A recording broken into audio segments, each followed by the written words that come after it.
Good afternoon. Welcome back to the B&H virtual event space. You are tuned into building and executing marketing campaigns for your business and having fun. Now, I threw in that last part. Huge thank you to Sony for hosting today's event. Monica, as you can see, I couldn't hold my laughter. You couldn't hold yours. We have I too much know. fun in the green room. We We gotta have way too much fun, and poor Danny is about to stroke out every single time we start recording because he's like, really stop talking. We're like literally 3 seconds, please stop talking. he's And over it. it's our and it's always our chance for you and I to catch up. So maybe I should Exactly. dial in And earlier. I gotta dial in like a half an hour early. I gotta change my virtual lunch break. That's what I gotta Yes. do. I know. My schedule's all screwed up. I gotta get a new assistant. That's what we got to do. Maybe an AI chatbot. Yeah. There we Yeah. Maybe go. we can share one. We can share an assistant. There you go. Right. Well, now that we're off to a rumbling start here, what are we talking about today, Monica? I'm really excited about today actually because it's all new material. So it's nothing that I've taught before. I have been I was putting little changes and additions and everything on there as recently as about 32 seconds ago. So it's fresh, it's new.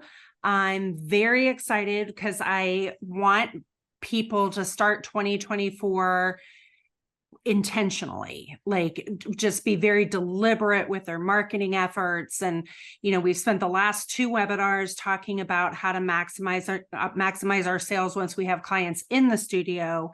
And so today what I want to talk about is how to get clients, how to market with campaigns to get clients into the studio. And then next month will be our last one for 2023. So sad, I but know. it's going to be all about preparing and getting things implemented for the new year. So Awesome. Well, it's been a wonderful ride this year. And I'm excited to see. I'm glad to hear that it's new content because I love this topic anyway. Because this is where the fun is. This is where you get to make your brand, and really get that to stand out from the rest. So I'm interested to hear what you have to say. So I'm gonna be a viewer for this one. I'm going to sit here. I'm going to take my notes. If you want any conversation, I'm right here. So I'm excellent. going to turn it over to you. And if not, I'll see you in a bit for some Q&A. All right. Sounds perfect. And I am happy to take questions as we go. So feel free to drop them in the Q&A box, and Derek will holler at me and we'll try and answer as many questions as we can. So I need to be able to share my screen. If somebody could allow me to do that, then I will get the keynote started. And like I said, this is all new content. There we go. So bear with me as we roll through these slides and get your pens and notebooks ready. So for those of you who haven't met us before, this is Michael and I and our two dogs. We are a photographer family. This portrait was done in our studio, I think the year before last, and it hangs over our fireplace. And I always like to just tell people we are working photographers. So we are full-time working photographers at the studio. This is how we make our living. We don't have any other source of income. And so everything that we share with you guys here on all of the webinars with B&H is real life experience. This studio is 23 years old, and Michael had a studio in Pasadena for a long time before that. I just want to show you quickly a couple images of our studio to give you a feel of what we do. We are lucky enough to have a retail space, and it's not overcomplicated. It's pretty simple. And we have been known in our area for doing location portraits for a long, long time. Do a lot of big family groups, do a lot of young families. And we also do a lot of studio work. So if you follow my Instagram at Monica Sigmon, you'll see a lot of this portrait line, which is called Black Label. And this is the bread and butter of what we do, family and children's portraits. So last week's webinar, I think it was last week, we talked about how much money do you want to make? And I want to start there again today because those of you guys who know me know that I am very focused on being able to make a sustainable living in your studio, because I really believe that what we do as portrait photographers is so critically important. But I also know that we won't continue to do it. We won't be able to continue to do it if we're not making enough money to sustain ourselves, our families, and our business. So it's not that I'm just completely a shameless capitalist, although there are worse things, I think. But I do want to make a living, and I want you guys to make a living so that we can continue to do this important work. So a marketing campaign is often thought of something that just big companies do. And, we see it all the time. Right now, we're in the middle of, Black Friday craziness, Small Business Saturdays. So it's kind of the perfect time to be talking about all of this. But I want to stress that it's important for small businesses to think about marketing campaigns also. Nothing happens by accident. Everything can be planned for and should be planned for.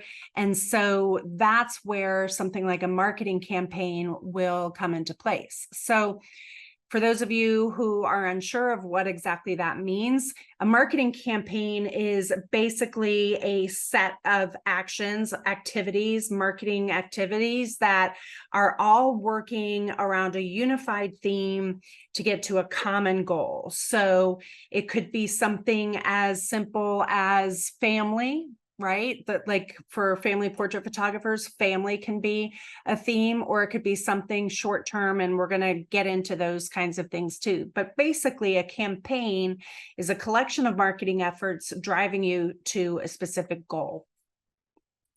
So we're focused on a specific outcome. That outcome could be as general as sales, right? We want more clients, or it could be something more specific, like you want to build your email list. You want to acquire more email addresses. Maybe you're trying to increase your brand awareness. All of those things can be very specific outcomes that can be measured. Maybe you're getting new leads. You want to get new leads. It also targets a very specific audience, because we have to craft all of our messaging to that audience specifically. And if we don't have a clear idea of who it is we're marketing towards, then this won't be effective. So several webinars ago, we talked about how to build a brand, what is a brand, and how to build it. So if you haven't watched that webinar already, I would recommend going back, watching that, really doing the homework of figuring out what kind of business you want, what kind of client you want, before you start tackling all of this. Because the more accurate your information is going into this exercise, the more you'll have, the more likely it will work for you. Okay, so, and I'm sorry, I feel like I'm talking really fast. I forgot to mention I drank like 3 Diet Dr. Peppers today, and normally I only have one. And so I'm like, anyway, so it also has to be something that's consistently marketed across all of your channels, all of your platforms. So that's something that I talk about a lot in the branding webinar. I talk about, once you figure out your message, it has to be clearly communicated in everything you do, sell, show, talk about, blog about, your website. Everything has to be consistent. And so it's going to be the same thing with a marketing campaign. So if you are using what I call a hero image for a specific campaign, then you want it to be the same on your socials, on your emails, on your website, on your blog, everywhere that it's going to show up, so people can start to identify it. So if it's a specific color or a font, all of that has to be consistent. You will need to choose which channels you're going to use. So for instance, here in Williamsburg, the majority of my market is a little bit older. And so they're not really reacting to what I put on Instagram. they're really going to react more to something I put on Facebook. And so it's important to understand your client and your client's buying habits to know where to put your efforts. So interestingly, I love Instagram way more than Facebook. I think most of us do. But interestingly, I just got a great client from out of town from Instagram. So it's important for me to kind of notice where people are coming from and make those decisions accordingly. So a marketing campaign will also have start and end dates. So you know that this campaign is going to run for 6 months or 2 weeks or whatever it is. And so you need to know that so you can plan out when and what parts are going to be delivered across what platforms.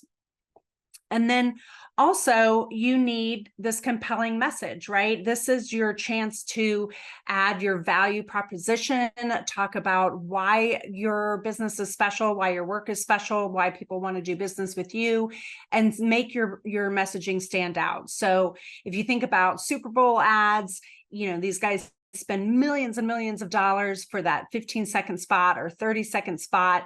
And now they've released them even before the Super Bowl, and we're watching them on YouTube or on the Today Show or whatever.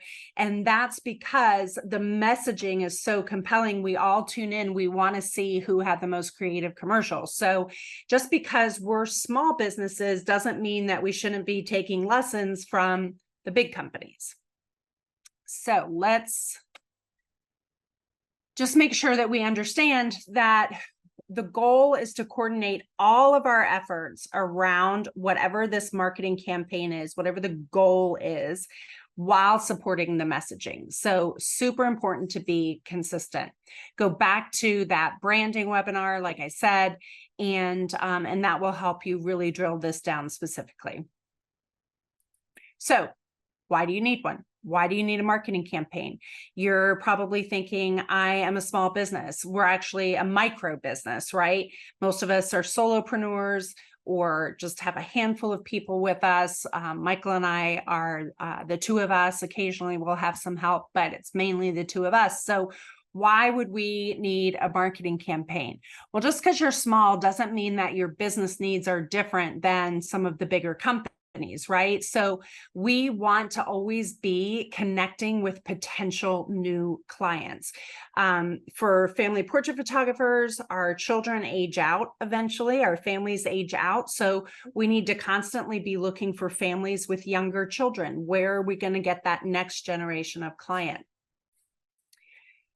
Marketing campaigns also help us build awareness of our services, of our studio, of our work, of our products, of our experience at the studio. We want to be known for a specific experience, a high-end experience here at our studio. And so all of our messaging needs to tie into that so that when they arrive, things look and feel familiar. So we don't want something so out of character on a marketing campaign that when they get here, it doesn't feel right. It still needs to be brand consistent. Marketing campaigns can help us establish brand and reputation, or if you already feel that you've done a good job of that, it will help reinforce your brand and reputation. On the opposite side of that coin, if you don't do it well, then you can damage your brand and reputation. You can confuse your brand, and we'll talk about that in a little bit. Marketing campaigns also help drive website traffic, and that's really important, as we all know, because that builds our SEO, helps us with online searches, and the more active we are driving people to our sites, the better that works. And marketing has to be an ongoing priority. So oftentimes as small business owners, as photographers, we're doing quote unquote marketing at the last minute or as a reaction, like, oh my gosh, it's Black Friday this week. I didn't put anything out. Let me offer a gift certificate or let me offer some kind of a savings, right? And then we don't know why it doesn't work because we're doing it at the last minute. Or Mother's Day, same thing. So the key is that we have to be planning all along the entire year. Marketing has to be as much of our weekly activity as anything else. And so I'm going to walk you through in a few minutes how to do that. And marketing campaigns can give us a really, really great return on our investment when we do it right, when it's very well conceptualized and well executed. All right, so we have two types of campaigns, evergreen and short-term. So evergreen is just what it sounds like. It's something that's going to last for a longer amount of time. And then short-term or time-sensitive marketing is for a very specific tight message that's going to be probably event-driven. So let's look at evergreen first. These campaigns will rotate around our content pillars. And so you're going to say, well, what are content pillars? And so those are things that reinforce our branding. They're things that will enable us to get leads year round, convert potential leads to clients, reinforce our existing clients' decision to be at our studio. These are things that can happen year round without being tied to anything specific. So it's that framework that serves as the backbone for all of our marketing. It's the go-to in between the special event marketing. So this could also be strategic partnerships that we have, maybe with a charitable organization, testimonials, reviews, referrals, those kinds of things are a great pillar to use. And then everything needs to rotate around those marketing pillars. Then the other thing about evergreen campaigns is that there's not going to be a specific end date. It'll be longer campaigns. So when I think of running a campaign on family or the importance of family, that's going to be much longer. It might be 6 months. It might be throughout the year, sprinkled throughout the year. So it's just an overarching theme that's consistent with our brand and our business that we want to be known for, that we want people to relate to. We want to be giving valuable information across those themes so that people know we're the go-to people, right? We're the go-to resource. We have good tips and good information. And it's always better, as we know, to give before we ask for something in return. So by giving valuable content, by giving valuable information, people will continue to follow us, will continue to learn more about us, trust us, and eventually want to do business with us. And again, these are consistent across the season. So no matter what time of year. So for instance, we can do something like the importance of family for a family and children's photographer. That's really easy, and it should be a core tenet throughout the year. You can do everything from talking about how family portraits on the wall influence children's self-esteem and how they feel about themselves. You can do family as a unit. You can talk about like activities to do as a family and all of these great ideas, family activities in your town, all of those things that tie into that overall theme of family and become the go-to resource for that. Another idea for an evergreen example would be a content series. So this is going to be like a series of blog articles, if you will, or a series of information-driven posts on social media. So something like why hiring a professional photographer is important, or how to decorate with wall art. That's a pillar that we use quite a lot. And we're trying to just softly, without being a hard sell, over the course of our marketing, just continuously drive home the fact that we believe portraits should be on the walls of people's homes. So really, really important there, and a great opportunity to have a giveaway or a PDF of some sort, an asset that people can download in exchange for giving you their email address. So the rule of thumb is something has to be worth about $10 before somebody will give over their email address. So what is it that you can build that they can download? Maybe it's a guide to of how to hang portraits in their home, or how to take better selfies, or how to take better vacation portraits, or vacation photos, whatever. What is that thing that you can build that they can download after they give you their email address, and then drive your traffic towards that in a content series? Another evergreen example would be driving home your client experience at the studio. So showing lots of behind the scenes, showing how much fun a session is, showing some finished products when you're unpacking them from the lab, whatever that case may be. That's a great way, and it's not seasonal. You can be showing that all year round. You can shoot a bunch and save it and then just pepper it in throughout the year. And then also, if you're charitably minded or partnered with a charity in your town or several, you want to really drive that home. We are really known in our community for giving back. And I'm embarrassed to say we haven't done anything significant in the last few years because of COVID. But we did so much for the last 20 years that people still know and feel that way about us. So it's really, really helpful to get involved and give back to your community and allow people to know that that's important to you as a brand and important as your brand culture. So we've gotten evergreen campaigns. Let's talk about short-term campaigns for a second.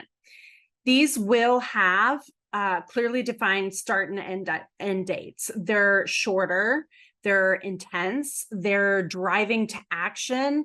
They want something very specific to come out of it. Like I said, you maybe want to get an email address or a lead gen, or maybe you're doing a sale or an event or something like that. The key is with the holidays and the events and the special offers, you have to really be careful, because if you're always doing a special or an event, then they're no longer special or an event. It's something that clients will learn you always do. So you really need to prioritize that evergreen campaign, but you can pepper in these short-term events that will keep things new and exciting and fresh. Sense of urgency and scarcity is really powerful when you have a limited edition or a finite number of sessions that you can offer. Those are always really helpful. Deadlines are really, really helpful. When we do a model call here at the studio, we always have a deadline. We always have an application. That's a very short time period, because I want to get people in very quickly and on a short turnaround time. And then timely campaigns need to make sure that they're still on brand for you. So if you are a high-end studio and you don't do a lot of promotions, don't mistake a short-term campaign as a sale or a promotion, because it doesn't have to be that at all. And if you think about the very, very high-end brands, think about like Cartier jewelry. If you go to their website today, there's nothing on there about Black Friday specials. They don't run sales. They don't run specials, but their short-term campaign might be a new product line or a new launch or a new charitable endeavor or something of that nature. So just be sure that you're not confusing a short-term campaign with a discount or a sale, because that might not be on brand for you. So examples of short-term campaigns would be something like holidays. Obviously, we've got Black Friday, we've got Mother's Day.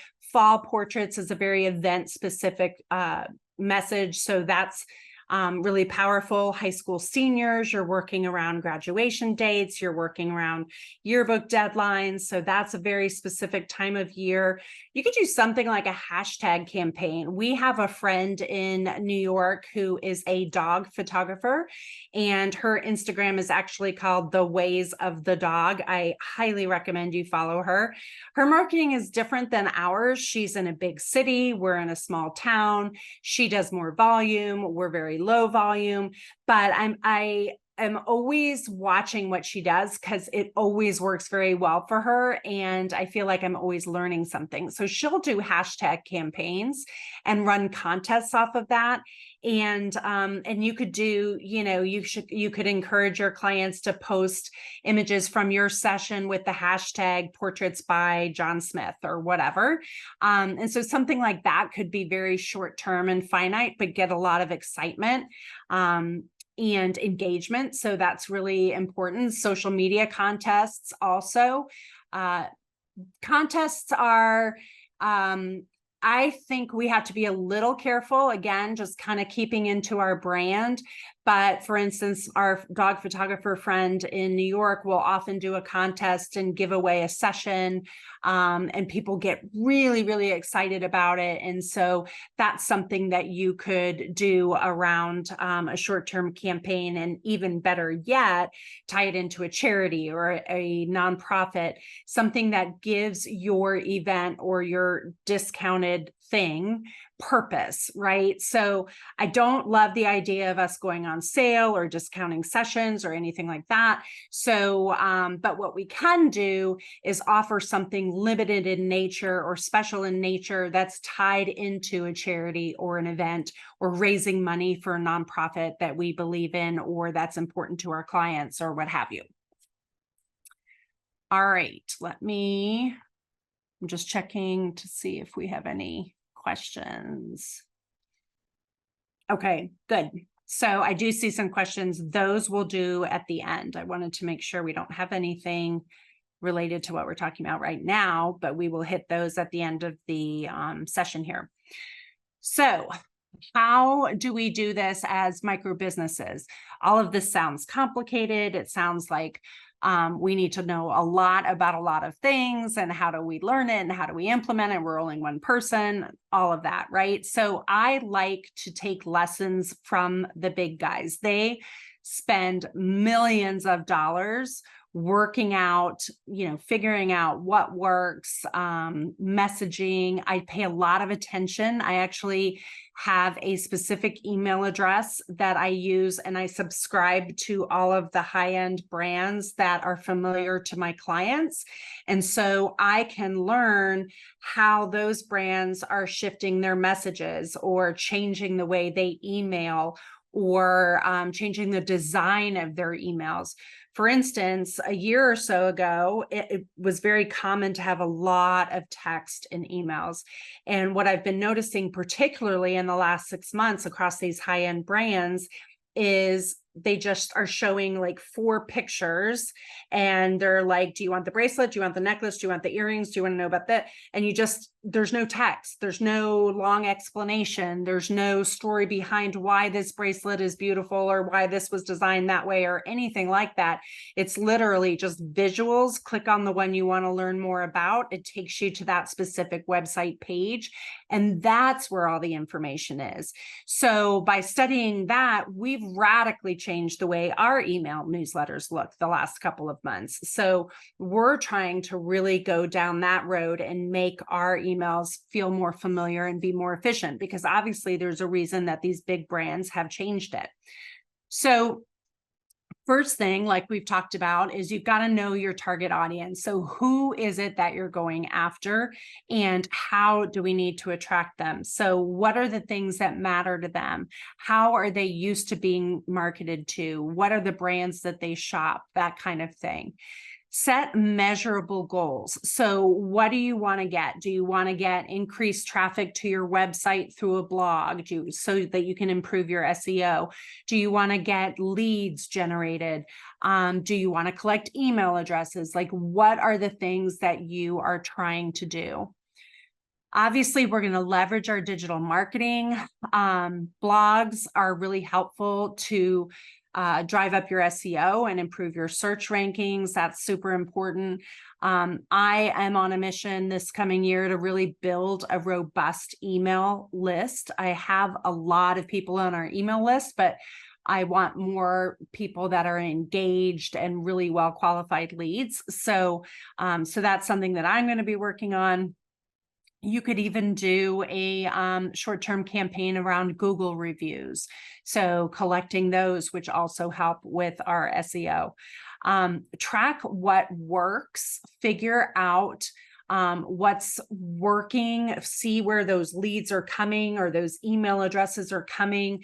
For instance, when we have contact forms on our website, we name each one of them a little differently, even though it's the same form, so that when somebody clicks in and gives us their email address, we know exactly where they came from, which page, how they got to that page. And then that tells us, oh, okay, this lead really, or this this technique really worked. We need to do more of that. Or the contact form on that page, nobody's even looking at it. So we didn't really do a good job of driving people to that page. We need to do something different. And experiment. Just try different things. There's no harm in trying, as long as it's not jeopardizing your brand. And then when you figure out what's working, do more of that. So some things are really obvious, right? Like Facebook and Instagram. Those allow us to really pinpoint targeted audiences. We can be so specific, scarily specific. And so we all know that. We all know that we should be doing email newsletters.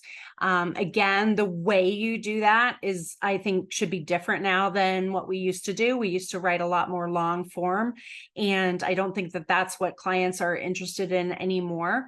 But email newsletters allow us to really channel very specific messaging to very specific subscriber bases. So that is really powerful in how we want to use that. You could do a monthly newsletter, just kind of general updates. They should fall in line with your campaigns and your content pillars. So there should always be a purpose to your newsletter so that people know that it's worth opening. But do it on the regular. Don't just send one sporadically here and one sporadically there, because then you're not building a relationship. Oftentimes what happens is people sign up for your email newsletters, and then photographers, we don't really have a system in place. So they sign up and then we don't send them anything until Mother's Day or Christmas. And then we pop up out of the blue and we say, hey, give us money, buy this. And they don't even remember who we are or why they signed up. So it's important to keep those subscribers engaged and give them valuable content.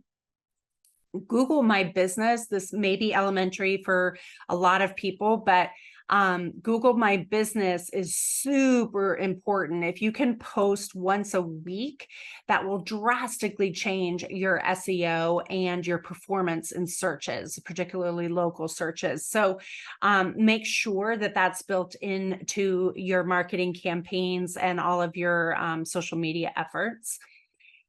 Blog content. I used to think blog was really old-fashioned and nobody was doing it anymore.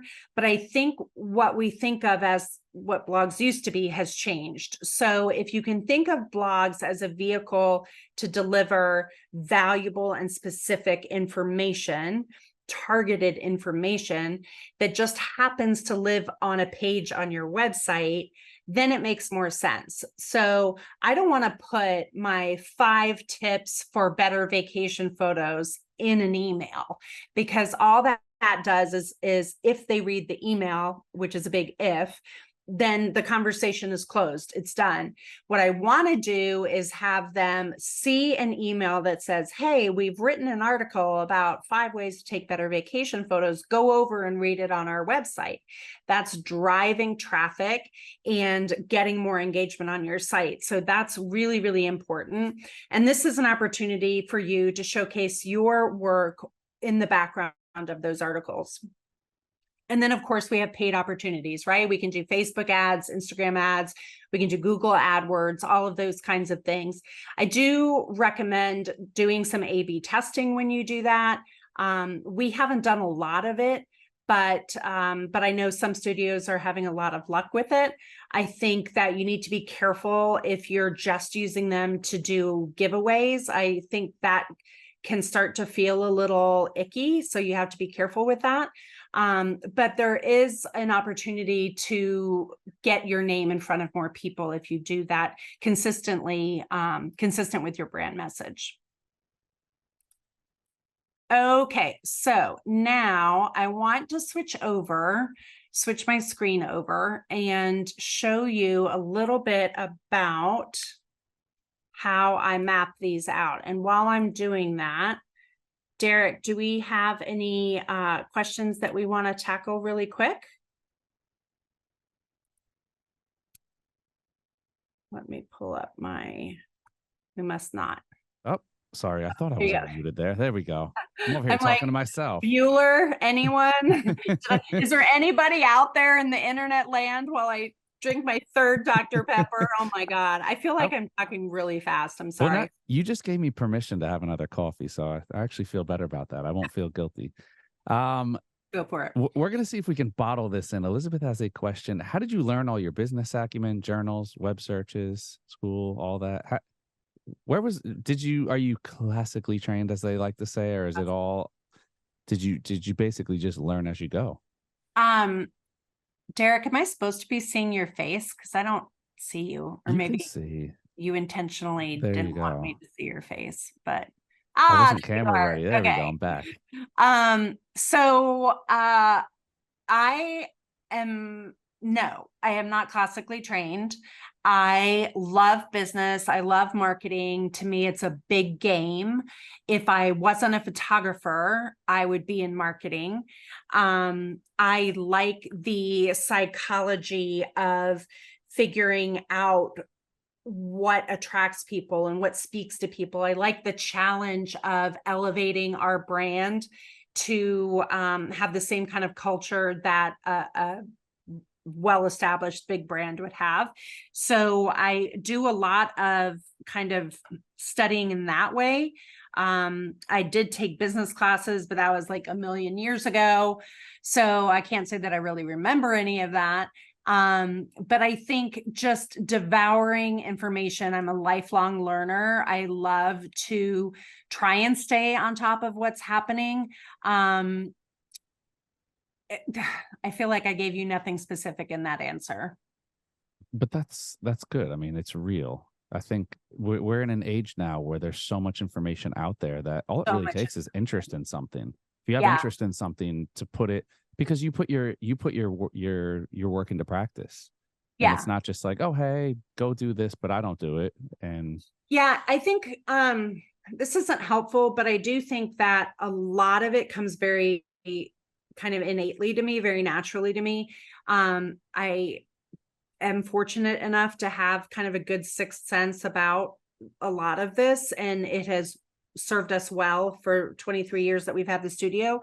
So that's not necessarily helpful to somebody who's trying to learn it, except for maybe we can drop in the website in the chat that has all of our, we have a ton of free resources and a podcast and stuff like that we share an awful lot of business tips. And next year we'll be doing an awful lot of business classes. So those are some free resources also. Let me perfect. see if I can drop If Danny doesn't hate us, we'll see if we can scratch that up, and we'll see if we can throw one more question in here while we're paused for a moment. Any best practices for Instagram and Facebook ads? You know, I think we have to be super careful with those. I'm just putting the website in there so people can sign up. Thanks. Danny did it too.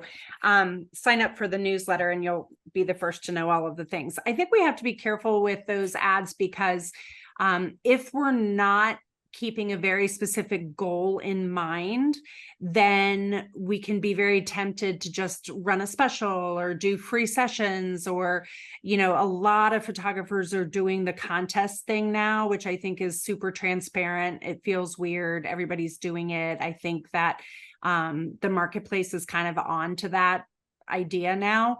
So I think that anything you do with ads needs to feel like your brand. It shouldn't ever feel like an ad. It should feel organically like a post, and it should tell me something about you, your brand, your culture. It shouldn't be trying to sell me something, if that makes sense. I'm a much bigger proponent of the long game of brand building, as opposed to just trying to do a short-term cash grab. I think that may be effective in the short term, but again, as I said at the beginning of the webinar, I super believe in sustainability. I want our studios to last a long time. And if we're consistently running specials and freebies, we're teaching our clients how to treat us, right? So then they are waiting for those things, and we eventually just cannot make a living doing it that way. I think that's a great point about having it fit your brand. I know every once in a while I get caught by a sponsored post on Instagram. It's like, you think it's a regular post, you like it, and then I'm like, oh no, now I just bought myself thousands more. Let me unlike it real quick. The algorithm got me. But I think I often look at myself as the end user as well, as not just a photographer, not just an educator, but I'm the Right. end user as well, because I'm exposed to content as well. I'm exposed to educational. We're constantly educating ourselves as photographers. Yeah. So we see, if we see something that works for somebody else, we're going to want to at least pay attention to it, even if we don't incorporate some aspect of it into our own businesses, if we feel that it's something that works. So I think, yeah, when you do see an ad that doesn't come across with big flashing letters like, hey, this is an ad, this is a Right. sponsored post, you're going to Right. get people who are more likely to be engaged. Yeah. And I spend a lot of time thinking about the companies that I want to, the companies that I enjoy working with meaning consuming, sorry. So like, let's say Apple, like anything that Apple makes, Michael and I will buy.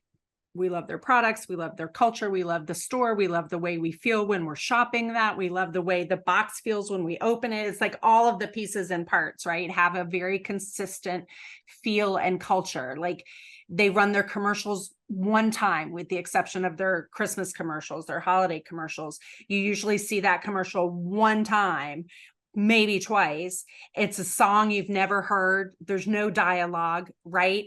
And you can kind of like, you're in the other room and you hear this weird music and you're like, what? And I'm almost, before I can even turn to the television, I'm like, I bet that's an Apple You commercial. know it.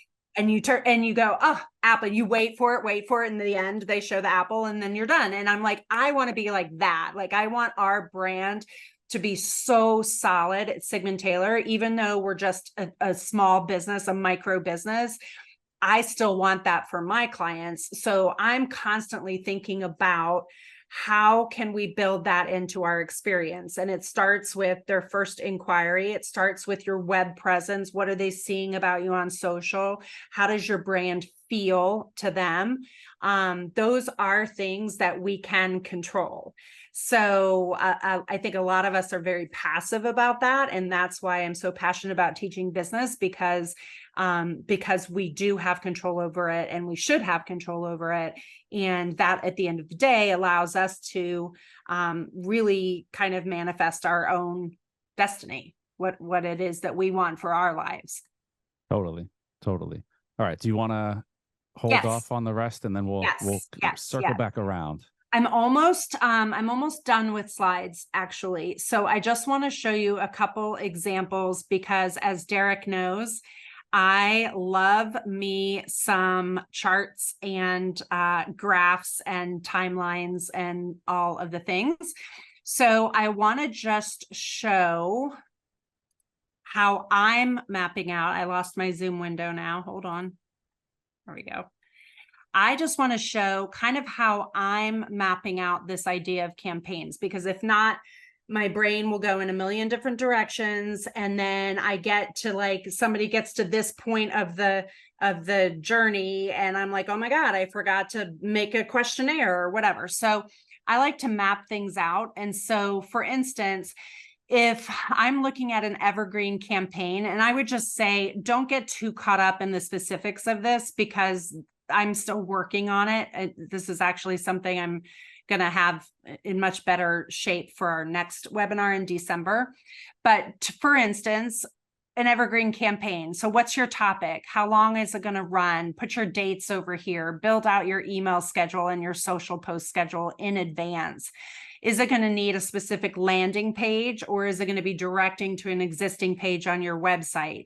Maybe this has to be built if it's going to be a specific landing page, like if it's a model call, if you will.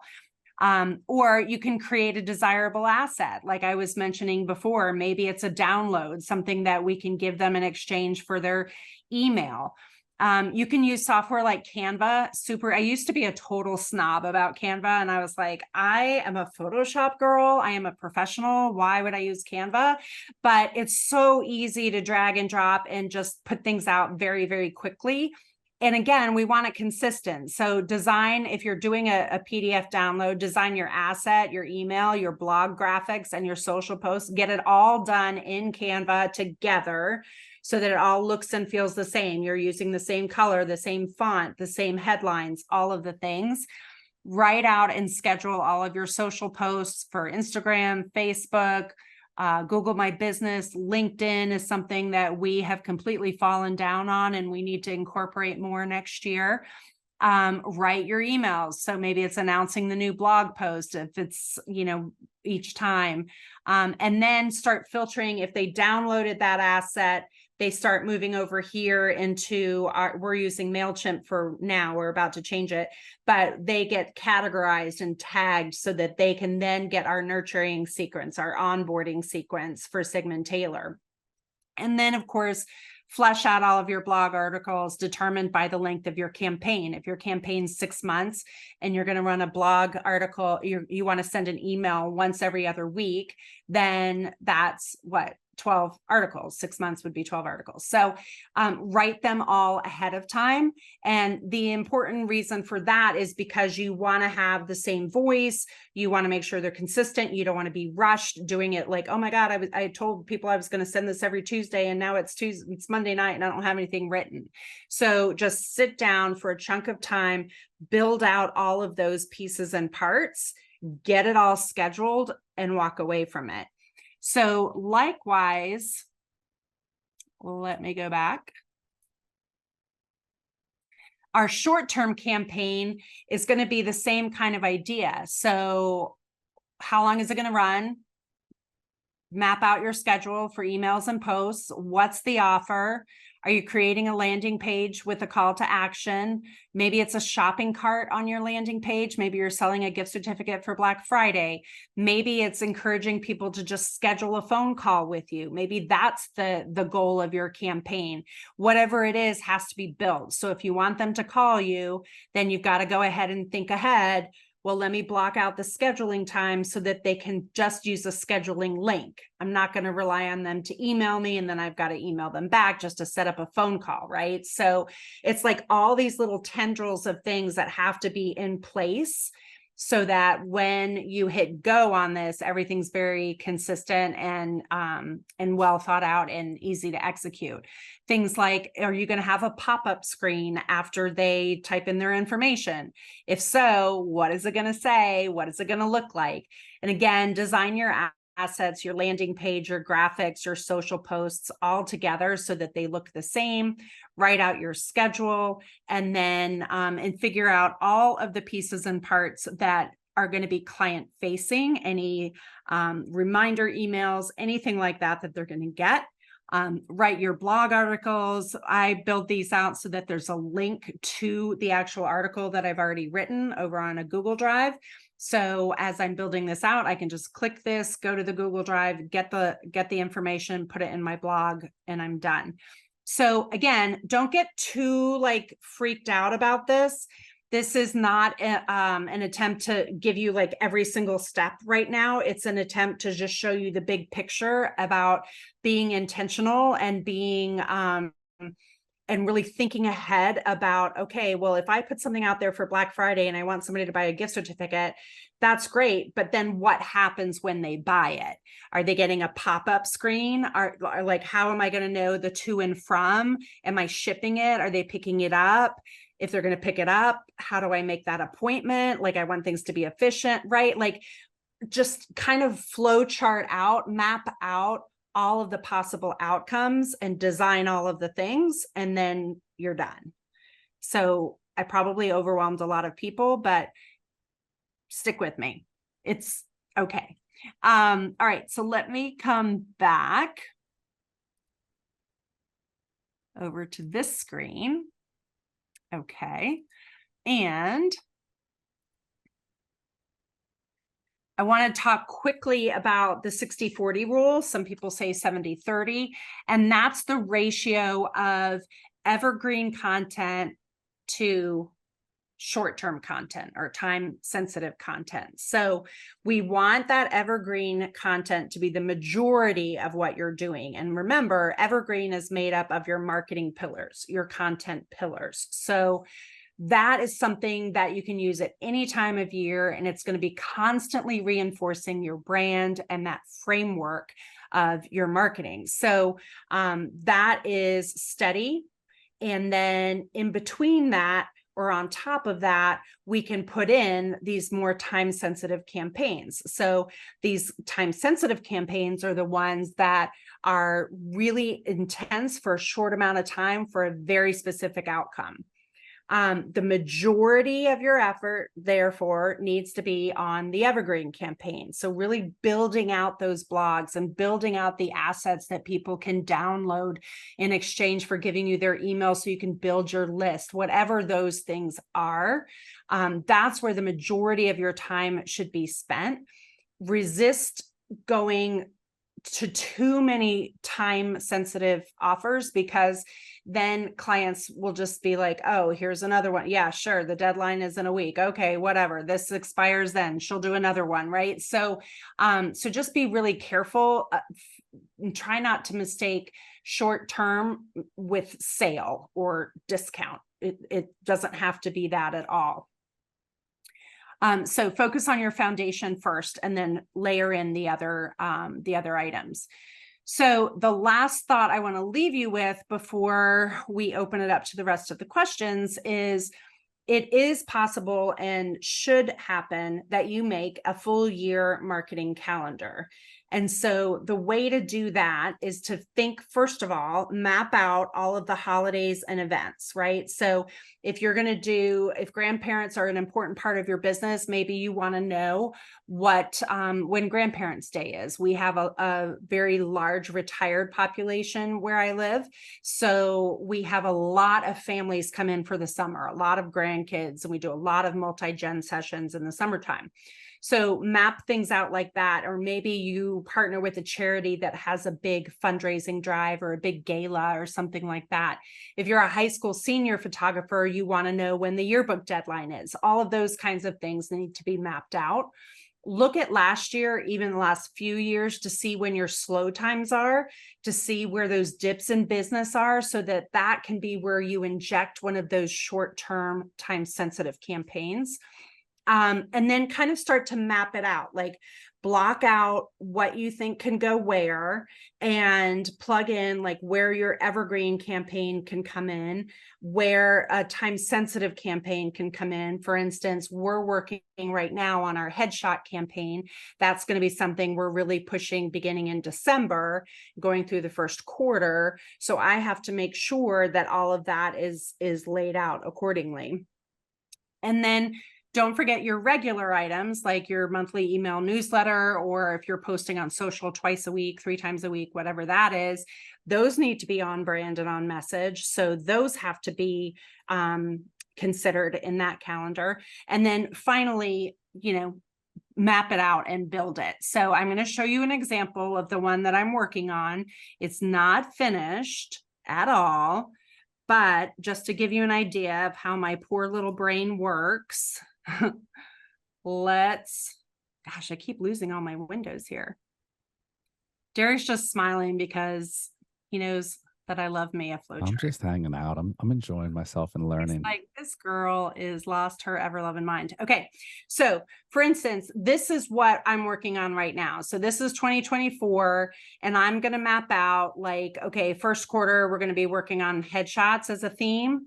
So week 1 is going to have a blog of each month, and then week 3 is going to have a blog. But then in between, I want my constant content, right? My evergreen content. So maybe I'm going to talk about my wall art pillar, and then we're going to move into families. And then on the off weeks, I'll maybe use a different pillar. So I'm going to really lay all of this out, and I'll show you my finished work, hopefully finished work, in our next webinar. But this is what I mean by mapping it out and just kind of figuring out, oh, when do you want to start promoting Mother's Day? Is it week 2 of April, or is it week 1 of April? And then just kind of moving things around based on, is it an email? Is it a social post? Is it a blog? All of the things. And then what you can do is each of these can link to your long form document. So each of these is a blog article, and then I can click on that link and it will take me to the article that I've already written. So that's kind of what that looks like. Let me go back one last time. Here's the QR code for the website that we put in the chat earlier. You can scan that. type in your email. You'll be the first to know about all of these kinds of freebies and fun information. And you can link to our podcast. So that's all I got. Man, Wonderful. I Well, feel like I was talking really fast. So I apologize to anybody. no worries. And look, these are archived. If anybody wants to go back and watch again and again and again, we have the Yeah. ability to do that. Evergreen content, you say? That's what we Evergreen. provide here. Evergreen. Yep. So Yep. I want to get the Q&A session started with a question based on what you were just talking about. Carla's asking, how early do you start planning for a short-term marketing campaign? So that's a loaded question because I feel like it's how early do I and how early should I? So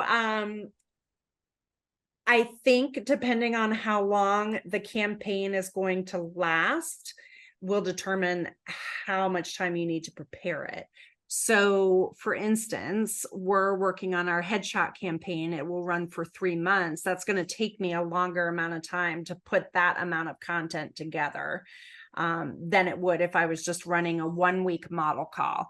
So a model call I could probably throw together pretty quickly and wouldn't need as much intensity of like blog posts and reasons why headshots are important and top tips to make a better headshot and all of the things, right? Whereas a model call is pretty reactive, pretty short term. I want to turn that around rather quickly. So I could probably do that much more on the fly than I could a 3-month campaign. Okay, perfect. And just so you know, little camera glitch here. Yeah, I saw. So that is why that is happening. Question from Elizabeth. Do you worry your idea won't be fresh? Do I worry my idea won't be fresh? I don't think so because you are going to have 4 content pillars, and those are pretty big umbrellas, 4 or 5. Those are pretty big umbrellas under which you can have so many different topics, right? Those are just like general themes. And then your short-term events are very specific. And also people aren't reading everything. Like, honestly, you could post something on your blog or social media, whatever, today, and then post it again in March or April. And chances are very slim that anyone would realize it repeated because they don't read, they're not paying attention, they're scrolling, they're being inundated with information. And so as fast as they're consuming information, it's kind of running out of their brain as quickly. So, I mean, just think about yourself. Like, I saw an article the other day and I was like, oh my God, what a great idea. And somebody said to me, I told you about that a month ago. And I was like, oh, you did? So I think the bad thing is that information is constantly moving and it's hard to kind of stick with people. But the good thing is information is constantly moving, so we can reuse our content. Great way to put it. That's like when people send me memes and it's like, or I send them back and it's like, but I sent this to you through. Exactly. Sorry, didn't see it. Right. Exactly. It's too much out there. A couple questions we did have come in regarding software that you're using. So software that you're using for marketing purposes, and then software that you're using to run your studio in general. Cooley said about like Sprout. Anything similar to that? Or is there any software that you can't run the studio or any organizational aspect of your business without? Great question. So I think that that's another thing. Technology is constantly changing and software companies are being sold and purchased and have different amounts of investment going into building out their platforms. So we're actually in the process of changing right now. We've been with one CRM for quite a number of years, and I think it's probably excellent, but it also does a lot more than I need, and it makes me not want to use it. So the first and foremost thing is it built on a user-friendly platform that feels good and looks pretty to you, right? Because we won't use it if we don't like how it feels or we don't like how it looks. So we are going to be transitioning over to Dubsado. That's the plan. For a basic CRM, I think that will handle a lot of our needs. And again, we're not a high volume studio. So basically what I want is a place where I can automate um, emails for inquiries. I can automate emails for order updates. I can use it for questionnaires and kind of track workflow. So those are the priorities for me, but I would say figure out what the priority is for you. Is it so that you can just track workflow, or is it that you want to send invoices? We don't send our invoices through our CRM. We do everything through QuickBooks. Maybe you want to be able to link to QuickBooks. So kind of write down what's important to you, why you want it, what you want it to do, and then shop based on that. I've heard okay things about Sprout, but I've also heard that it's very elementary. So it might be something that works for you today, but might be limited in your growth. So I haven't used it, so I can't speak firsthand, but that's what many of my students have told me. Okay, great advice. And our final question here, Cooley's asking, how does this work with a home-based studio? There is nothing that I shared today that would change one bit if you're a retail studio or a home studio, because marketing is not contained in four walls. Marketing is out there on our socials and on all of our presence out there. So it has nothing to do with where your business is housed. That may be more of a question that you're asking in relationship to your branding. And that I would say, go watch that branding webinar that we recorded several months ago, because I do address that specifically about how you can be a very successful business in your home. So you just have to make some modifications, but it shouldn't affect your marketing in any way. I can't state how important this last hour is. And I feel like so many people focus on different aspects of the business and of the art itself. But if you're going to make it a business, you have to get the business end down. There's so many people, and we talk all the time about, talent and this and that, and that's good and great. But the most successful people out there are just that, the most successful business owners out there. It's the people who put in the work on the business side. And guess what? If you don't market, you don't have an audience to worry about whether your product is there or not. Well, and the landscape's changing all the time. I mean, Yeah. the things that we were talking about that in the green room, like the things that we're doing today are very different than what we did even 5 years ago, right? Like Totally. It's just a different landscape. It's a different marketplace. And that's why you have to keep learning. You have to surround yourself.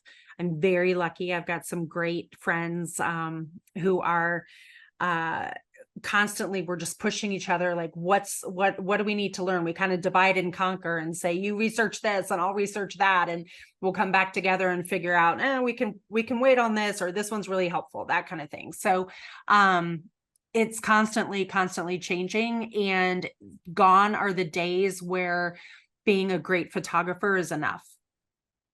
It's just not enough anymore. So you can be the best photographer in the world, but if you don't know how to run a business, you can't make a living. And likewise, you could be a very mediocre photographer, but have great business skills. We see that a lot, and you can be very successful, make a very good living. Totally. And I love that you pointed out how quickly the landscape is changing, because it is what it is. And now I think back in the old days, it was like you can get a technique down and you can ride it out for 10, 15, 20 years. And now it's like you can't even go 6 months without kind of having to make a change, whether it's where is social media going, or what's the targeted direction of what type of content we're putting out, and content. That word content, I'll just use it as an all-in-one fixer right there. But it's like, really, what are you doing? Because at the end of the day, what is content now? It's marketing.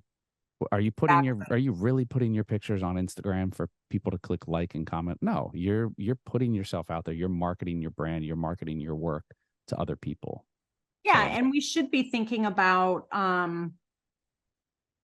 like looking at our marketing through the eyes of our clients, which is always going to be, well, what's in it for me?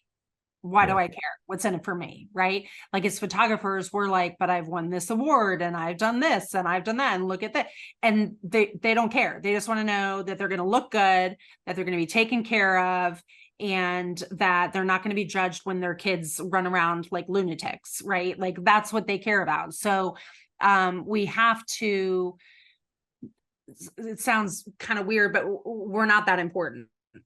Like we are not that important. Yeah, Like it's about them and their experience and making them feel great. And so everything needs to be around that and not around ourselves. totally. So how do you feel? How did it go for? I feel honestly like it wasn't my best performance today. I think I drank too I much caffeine. I thought it was And great. I High think energy is good. so I feel like yeah, it was okay. I think the content, the C word, the content was good. I think my delivery was a little shaky. So I apologize to everybody listening. That's why we love you, Monica. You bring the personality here. We don't want boring people here. Yeah, It's got to be well, fun. It's got to be like, you're look, we're a welcome. bunch of people hanging out in the living room and talking shop. So this is it. Look, that's what it was on my end. I enjoyed it. A ton of great information.